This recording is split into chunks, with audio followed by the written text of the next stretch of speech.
Few stars define the golden age of Hollywood quite like Clark Gable. He was more than an actor. He was a cultural force, the man the world crowned the King of Hollywood. For nearly 4 decades, his commanding presence, rugged charm, and undeniable charisma lit up the silver screen.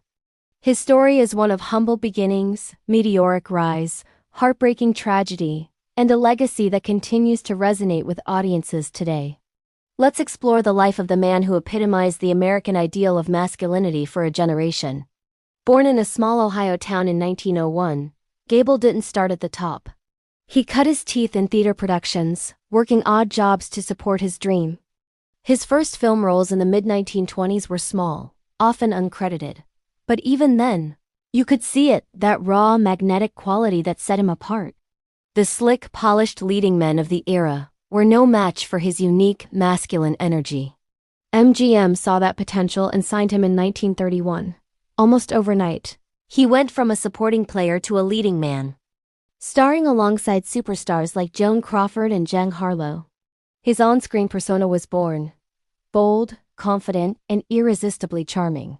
While films like Red Dust showcased his intensity, it was a 1934 screwball comedy that made him a phenomenon. It Happened One Night, co-starring Claudette Colbert, was a runaway hit. Gable's performance as the witty, fast-talking reporter Peter Warren didn't just win him an Academy Award for Best Actor. It cemented his status as the biggest star in the world. He wasn't just in the movies anymore, he was the movies. This breakthrough launched one of the most dominant reigns in Hollywood history. From the mid-1930s to the early 40s, Clark Gable was the undisputed king of the box office. MGM built entire films around him, pairing him with the biggest actresses of the day. Think of the classics from this era: the thrilling disaster epic San Francisco, the high-flying adventure of Test Pilot, and of course his most iconic role of all. In 1939, he became Rhett Butler in Gone with the Wind. His portrayal of the cynical, dashing Southerner is legendary. "Frankly, my dear, I don't give a damn" became one of the most famous lines in cinema history, perfectly delivered by the only man who could have played that part. But Gable's life wasn't just a Hollywood fairy tale. In 1942, tragedy struck when his beloved wife, actress Carole Lombard, died in a plane crash while returning from a war bond tour. Utterly devastated, Gable walked away from his throne in Hollywood and enlisted in the U.S. Army Air Forces. He served as an aerial gunner in Europe, flying combat missions and filming propaganda films. His service wasn't for show, it was real. This selfless act transformed his public image. He was no longer just a movie star. He was an American hero, a patriot who risked everything for his country. When Gable returned to Hollywood after the war, he was a different man, and his roles reflected that. He took on more mature, complex characters in films like The Hucksters and Homecoming. The old spark was still there, but now it was tempered with a deeper, more seasoned gravitas.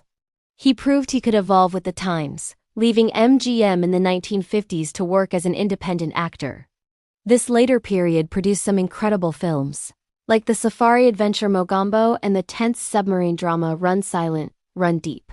His final film, The Misfits, released just after his death in 1960, is considered one of his greatest performances. Starring alongside Marilyn Monroe and Montgomery Clift, Gable played an aging cowboy struggling to find his place in a changing world.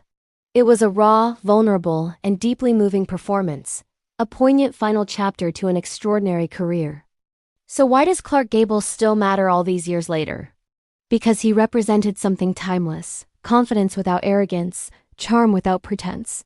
He could be tough, funny, romantic, and deeply human, all at once. He was the king, not just because of his box office numbers, but because he captured the imagination of the world. He truly was and always will be Hollywood royalty. Thanks for watching. If you enjoyed this look back at a Hollywood legend, don't forget to like, subscribe, and hit that notification bell for more stories from the Golden Age.